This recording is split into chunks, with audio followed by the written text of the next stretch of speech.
श्री स्वामी समर्थ. जयशंकर. भक्तगणांचं श्रद्धास्थान असलेलं म्हणजे शेगावचे संत श्री गजानन महाराज यांचा प्रकट दिन येतो तो म्हणजे माघ महिन्यातील वद्य सप्तमीला. आणि हा प्रकट दिन जसं आपण आपल्या स्वामींचा प्रकट दिन साजरा करतो तसाच गजानन महाराजांचे जे भक्त आहेत ते सर्वजण महाराजांचा प्रकट दिन अतिउत्साहाने साजरा करत असतात. आणि यावर्षी गजानन महाराजांचा प्रकट दिन आलेला आहे 8 फेब्रुवारी 2026. बरेच त्यांचे भक्त गजानन महाराजांना गुरु मानतात. त्यामुळे या दिवशी हे गजानन भक्त त्यांच्या गुरूंचं म्हणजेच गजानन महाराजांचं नामस्मरण, आराधना, उपासना, मंत्रजप किंवा गजानन महाराजांचा जो पवित्र ग्रंथ आहे तो म्हणजे विजय ग्रंथ, या ग्रंथाचं पारायण गजानन महाराजांच्या प्रकट दिनाच्या निमित्ताने बरेच भक्तजण आवर्जून करत असतात. प्रत्येक केलेली सेवा ही नक्कीच फलदायी, पुण्य देणारी मानली गेलेली आहे. आणि बरेच गजानन महाराजांच्या प्रकट दिनाच्या निमित्ताने त्यांचे लाखो भाविक हे शेगावला जाऊनही त्यांचं दर्शन घेत असतात. गजानन महाराजांचा जो त्यांचा पवित्र ग्रंथ आहे तो म्हणजे श्री गजानन विजय ग्रंथ. या ग्रंथामध्ये गजानन महाराजांची संपूर्ण माहिती त्यांच्या प्रकट दिनापासून तर त्यांच्या समाधीपर्यंत संपूर्ण त्यांचा जीवन परिचय त्यामध्ये दिलेला आहे. त्यांनी काय लीला केल्या आहेत, त्यांनी आपल्या लोकांना, साध्या सामान्य लोकांना काय शिकवण दिलेली आहे, ह्या सगळ्या गोष्टी त्या पवित्र ग्रंथामध्ये आहे. आणि याच ग्रंथाचं पारायण अनेक गजानन भक्त करत असतात. मुळात या विजय ग्रंथाचं पारायण मी स्वतःही केलेलं आहे. प्रकट दिनाच्या निमित्ताने तर अनेक भक्तजण यांचं पारायण करतातच, पण काही भक्तजण यांचं नियमाने पारायण, वाचन हे करतात. या ग्रंथामधील प्रत्येक ओव्यांमध्ये गजानन महाराजांची महती, आध्यात्मिक तत्त्वज्ञान आणि जीवनाचं जे काही सार आहे ते ओतप्रोत भरलेलं आहे. काही ओव्या अशा आहेत की खरंच आपल्याला त्या विचार करायला भाग पाडतात. आपल्या जीवनाचं रहस्य काय आहे ते उलगडून सांगतात. आणि त्यामध्ये एक सुंदर अशी ओवी आहे, ती म्हणजे कोठूनी आलो आपण याचे करा हो चिंतन. आपल्याला जीवनाचं हे तत्त्वज्ञान प्रत्येक ओवीनुसार गजानन महाराजांच्या ग्रंथामध्ये कळून येत असतं. आता या ग्रंथाचं पारायण आपण गजानन महाराजांच्या प्रकट दिनानिमित्त कसं करू शकतो आणि याच्या काय पद्धती आहे, हे किती दिवसाचं पारायण करू शकतो याची संपूर्ण माहिती आहे. हे पारायण वेगवेगळ्या पद्धतीने केलं जातं. त्यातली मुख्य पद्धत म्हणजे एक आसनी पारायण. एक आसनी एक दिवसीय पारायण म्हणजेच एका दिवसात एकाच बैठकीत न उठता संपूर्ण 21 अध्यायाचं पारायण करणं. ही पारायण पद्धती खरं तर अतिशय उत्तम आणि शीघ्र फलदायी आहे. वाचन करण्यासाठी प्रत्येकाची वाचन करण्याची पद्धत, वेळ हा ज्याला त्याला माहिती असतो, पण मुळातच ह्या पारायणासाठी 4 ते 5 तास लागतात. जर तुमचं वाचन करण्याचा वेग कमी असेल तर त्यानुसार थोडा इकडे तिकडे वेळ होऊ शकतो. आणि एक दिवसीय पारायण पण बरेच भक्तजण करतात.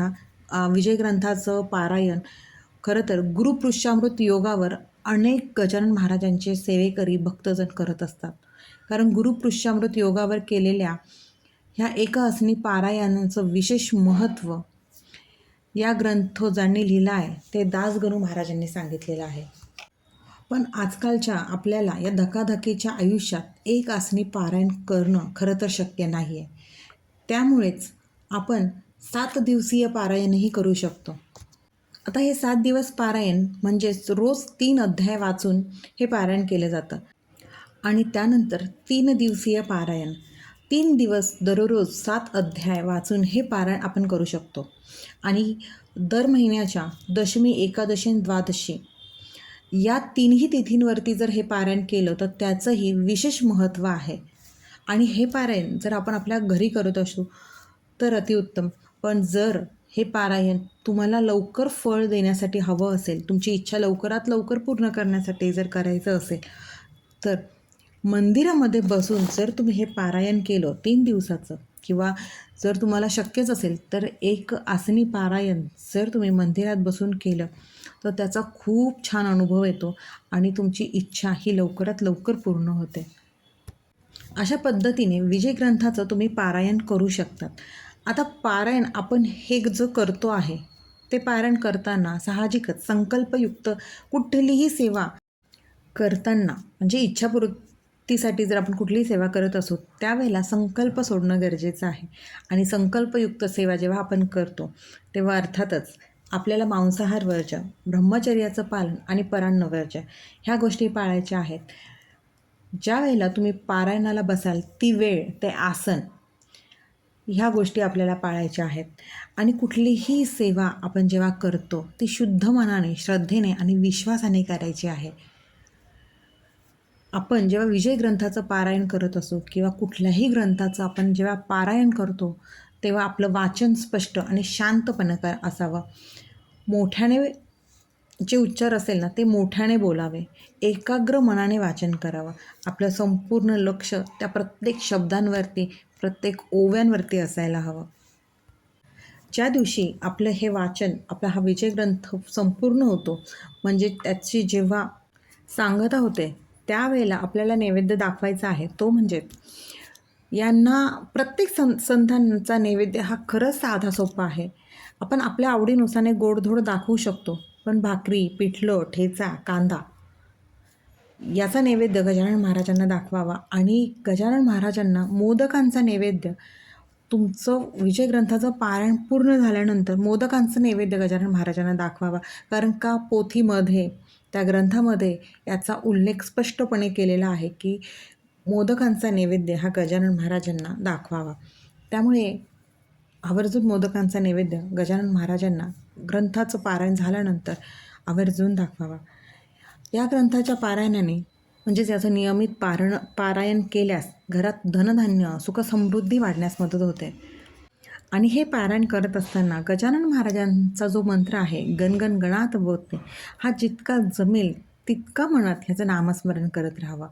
आपण केलेली सेवा श्रद्धेने, विश्वासाने केलेली असते ना, ती सेवा नक्कीच महाराजांजवळ पोहोचते. आणि कुठलीही सेवा करताना आपल्याला आपल्या संतांनी, म्हणजेच आपल्या गजानन महाराजांनी, स्वामींनी, शंकर महाराजांनी, ह्या सर्वांनी आपल्याला एकच शिकवण दिलेली आहे: माणुसकी जपा, आपले कर्म कष्ट प्रामाणिक ठेवा. ह्या गोष्टी जर आपण पाळल्या तर ह्यांची कृपा आपल्यावर नक्कीच होते. आणि सोबतच ह्या सेवा, ही पारायणं जे काही असेल, ह्या सेवा मनापासून कराव्यात. नक्कीच यांचा कृपा आशीर्वाद आपल्याला मिळतो.